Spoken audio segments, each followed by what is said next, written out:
मैं समझती हूँ कि पूरी तरह से जिस तरह से रोहिंग्यास ने इतना ज्यादा अनैतिक कब्जा कर रखा है। पहले ये तय करो कि वफादार कौन है, ये वक्त तय करेगा कि गद्दार कौन है। ये वक्त तय करेगा कि गद्दार कौन है। एसआईआर और घुसपैठियों पर बीजेपी नेत्री अपर्णा यादव का एक चौंकाने वाला बयान सामने आया है। इस वीडियो में हम इसी पर करेंगे बात। नमस्कार, 4PM पर आप सभी का स्वागत है। दोस्तों, देश में बांग्लादेशी और रोहिंग्या घुसपैठिए सालों से रह रहे हैं। अब सरकार ने उन पर कार्रवाई शुरू की है। एसआईआर सर्वे चल रहा है, डेटा तैयार हो रहा है और बड़े बड़े बयान दिए जा रहे हैं। बीजेपी नेत्री अपर्णा यादव के एक बयान के बाद वही पुराना सवाल फिर से हो रहा है। आखिर इतने सालों में ये घुसपैठिए देश में आए कैसे?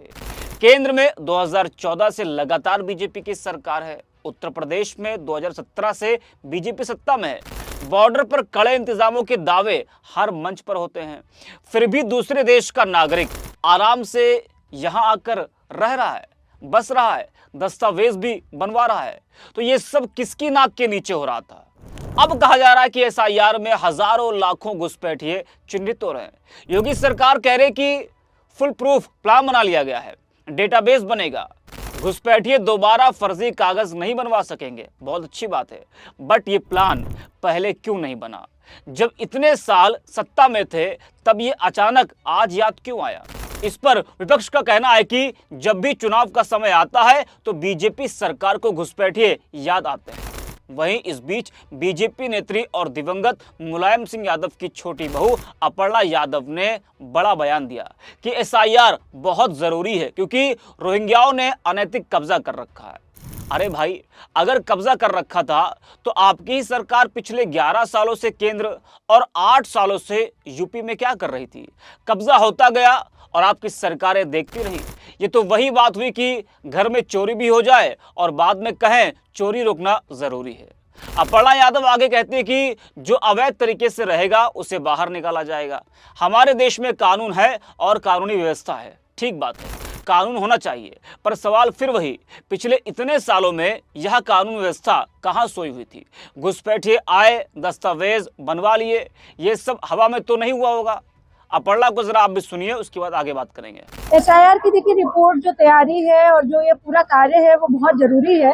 मैं समझती हूँ कि पूरी तरह से जिस तरह से रोहिंग्यास ने इतना ज्यादा अनैतिक कब्जा कर रखा है, मैं बार बार कह रही हूँ, इमिग्रेशन देखिए किसी भी कंट्री में हो सकता है, मगर आप अनैतिक पूर्ण से किसी देश के रिसोर्स को खराब करें, वहाँ की जनसंख्या को डिस्टर्ब करें, वहाँ के जनमानस को खराब करें, ये अच्छी बात नहीं है। इलीगल तरीके से कोई भी इमिग्रेंट हमारी कंट्री में रहेगा उसको हम बाहर निकाल करके रहेंगे।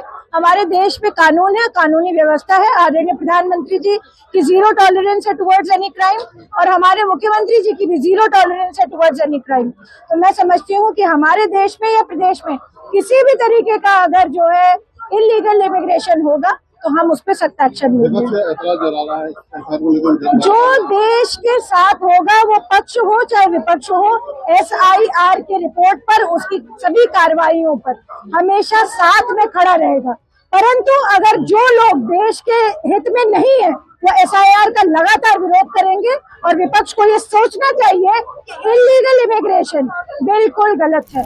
तो सुना आपने अपर्णा यादव के इस बयान के बाद विपक्षी नेताओं के बयान भी सामने आए हैं। जी हाँ, वही विपक्ष लगातार, जब से योगी सरकार ने यह कार्रवाई शुरू की है, विपक्ष लगातार सवाल पूछ रहा है सरकार से।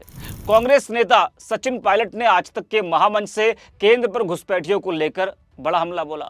उन्होंने सरकार से सवाल पूछा है कि 11 साल हो गए भाजपा की सरकार को, कितने घुसपैठियों को आपने निकाला है?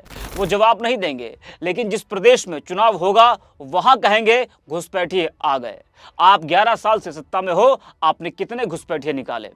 वही राज्यसभा में आप सांसद संजय सिंह ने भी घुसपैठियों के मुद्दे पर बीजेपी सरकार को घेरा है। कहा कि बीजेपी ने बिहार में एसआईआर के तहत 80 लाख लोगों के वोट काट दिए और वहां कितने घुसपैठिए मिले।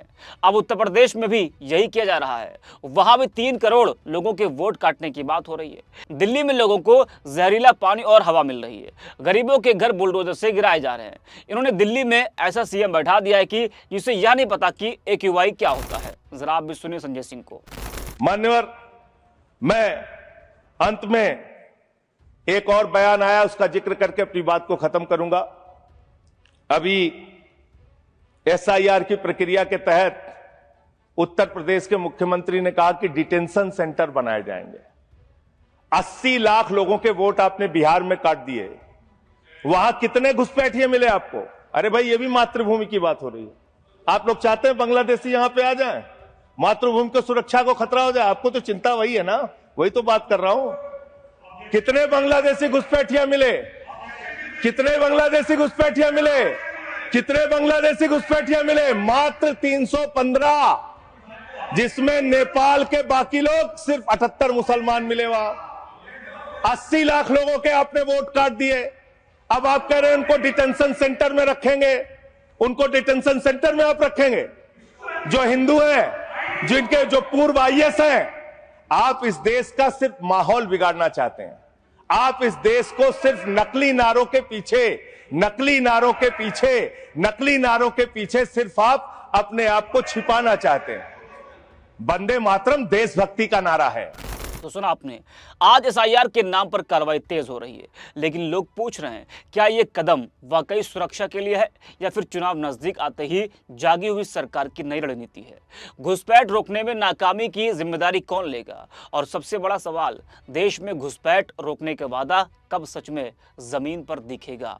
अगर कार्रवाई हो रही है तो ऐसी कार्रवाई की जाए कि दोबारा प्रदेश में घुसपैठिए कदम भी ना रख पाए।